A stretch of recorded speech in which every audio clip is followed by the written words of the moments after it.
Toyota has crafted a solid update to the country's best-selling midsize truck, but a cramped interior and questionable ergonomics keep it from being the best midsize truck. The midsize pickup segment, which had been shrinking year over year, is heating up thanks to the smashing success of GM's redesigned Colorado and Canyon Winds, which have been selling like crazy since their reintroduction just more than a year ago. But the Toyota Tacoma has been freshened for 2016 with new styling, a new interior, new engines and some new electronics. It's certainly an attractive truck. It's not all that different from the previous Tacoma, but it does look a little larger, a little chunkier. The windshield is very upright, with an A-pillar that curves dramatically. The front and rear ends tie in well with the latest full-size Tundra pickup and Toyota's truck-based SUVs such as the 4Runner and Land Cruiser, so the family resemblance is definitely maintained. My Blue Limited had plenty of chrome and a deep air dam, large 18-inch wheels, chrome running boards and mirror caps, and body-colored bumpers and fender flares. My vivid orange TRD Off Road looked every bit the part, with black plastic bumpers and fender flares, no running boards or air dam to hinder ground clearance, 17-inch wheels with chunky off-road tires and blacked-out trim around the windows for a more Tonka toy look. In either version, the Tacoma is a good-looking truck, but only true Toyotaphiles are likely to notice the differences versus the 2015. A 159 horsepower, 2.7-liter four-cylinder engine is standard, but both of my test trucks were equipped with the optional 278 horsepower, 3.5-liter V6. Unlike the Colorado, Canyon Winds, a diesel engine is not available, but rumors persist that one is eventually coming to the Taco. You can have a manual transmission with a 4-cylinder, a 5-speed, or the V6, a 6-speed. A 6-speed automatic can be had with either engine. My Limited had the V6 and automatic combination, while the TRD came with the manual, so I was able to sample both. Frankly, the automatic is the way to go because the manual transmission suffers from the typical problem with manuals in trucks, vague shift feel, long throws and a tall shift lever that felt like shifting an oar. Better to let the truck shift for you, with its smooth 6-speed auto that never had a problem kicking down for more power. The truck felt quicker with the automatic as well, always seemingly keeping the power on tap and drawing from the reasonably deep well of reserve oomph.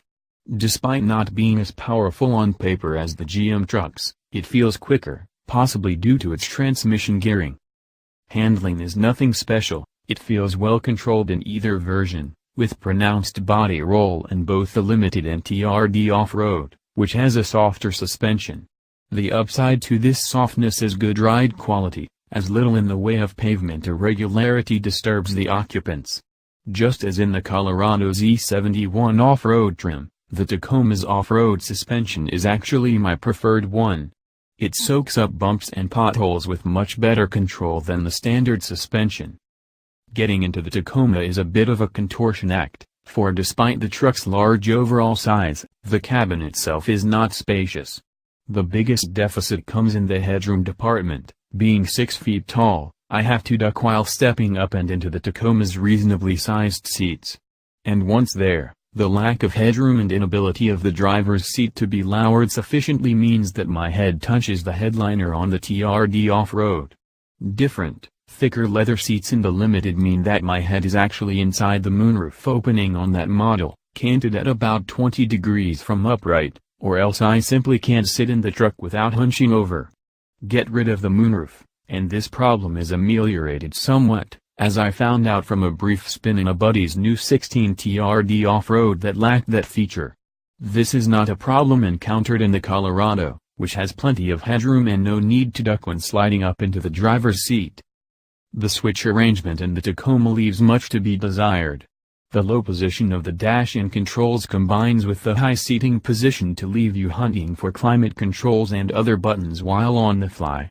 Visibility of the automatic climate control in the Limited model is awful and requires taking your eyes off the road for an extended period to figure out how to adjust things to your liking.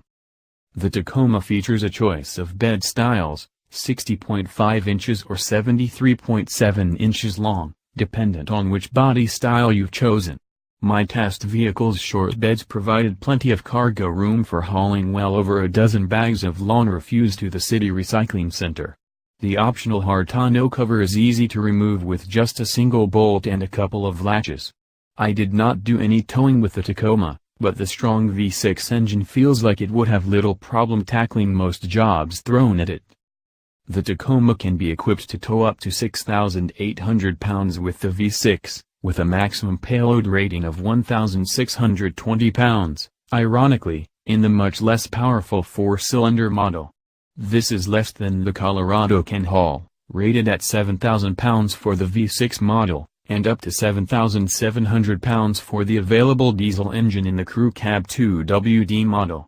The Frontier is smaller than either of these two trucks, with a choice of 4.75 or 6-foot beds and a maximum towing capacity of 6,500 pounds.